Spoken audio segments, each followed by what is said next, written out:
We all build and use services. One of these services is the DNS. DNS stands for Domain Name System. The DNS is just a service. It's built its own protocol for us in order to resolve keys of a map to their values. So you can think of a DNS as a very distributed map, which gets billions of queries, millions of writes, and it needs to be a very high-scale service. It's spread all around the globe. It needs to withstand security attacks, and it needs to serve all of us, everyone who is using the internet, and also other servers. As top-tier on-call programmers, we need to understand it better, at least the basics.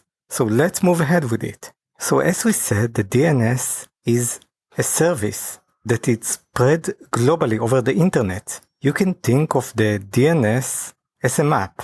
It's a map of items. It serves, of course, conversion in between a name, a domain name, let's say brother.com, into its IP address, because IP address is friendly to computers. Computers love numbers. But we humans, at least many of us, less like numbers and prefer to use the web address brother.com. It's not just a simple map. On top of the map that you serve because it needs to be globally, then there is a data structure of a tree. The tree is a tree of servers which host the DNS service. It's actually an inverted tree because when you make a call to one of these services, then you make a call to one of the leaves of the tree. And if these leaves does not know the answer, what is the value of the key of this map, then it would move ahead into an upper layer. So basically the DNS does not only serve resolving IP addresses for websites, also for emails. When you send an email, you specify the string of the email. Let's say someone.gmail.com, but for which server does it resolve? This is one of the targets of the DNS. The DNS uses the UDP protocol, and it's a huge distributed database. The DNS has a few records for each entry of a domain name. It has the A record, which is the most basic conversion of a domain name to IP. It also has the CNAME entry in the map, which converts an alias into your domain. It has the MX, M stands for mail, which converts when you send an email. It uses this entry in order to get the actual host. For example, for Gmail, it's ghs.google.com. So you didn't send an email to ghc.google.com, so someone needs to resolve it. This is the DNS. It serves a huge amount of requests, billions of requests. It's a very critical system. Without it, the internet would be basically shut down, just as the economy have shut down with the coronavirus.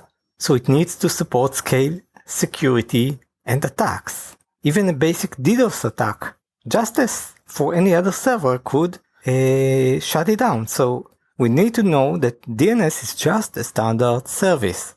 And how do you design and scale such a huge, scalable, with such huge requirements service? Then first, I think the first layer is the cache that you have on your file system, the host. And then you have another layer of cache that you have on your browser. So you see, many of the distributed servers that need to serve so many entries need to start doing some tricks. And a trick is a cache, because a cache is complex and you need to update it. So this is a trick that DNS uses in order to serve you well.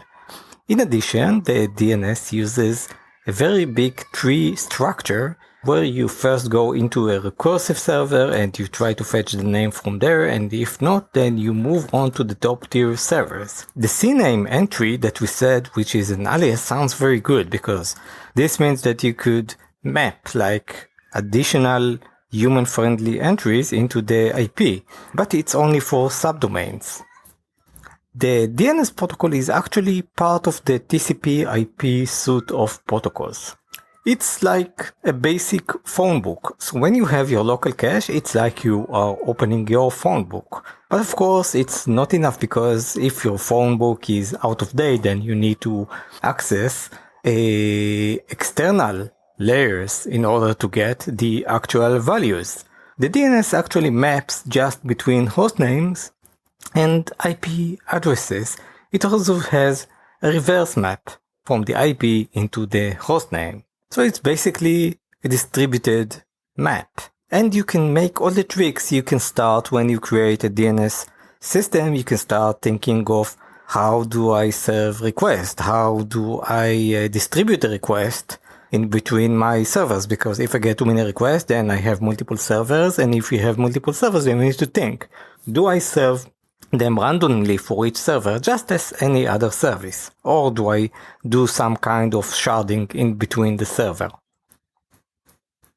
There is also the AAA record, which stores conversions in between domain names into IPv6, because we said that the A record contains the conversion, the mapping between the domain name into the IP. So this is IPv4 and the AAA is to IPv6. So basically when you have a request, then you go into the recursive servers. The recursive servers are the servers which are in between. This is just the name that we give them. So with that, I think we can summarize our quickie of today, which was about the basics of a DNS server.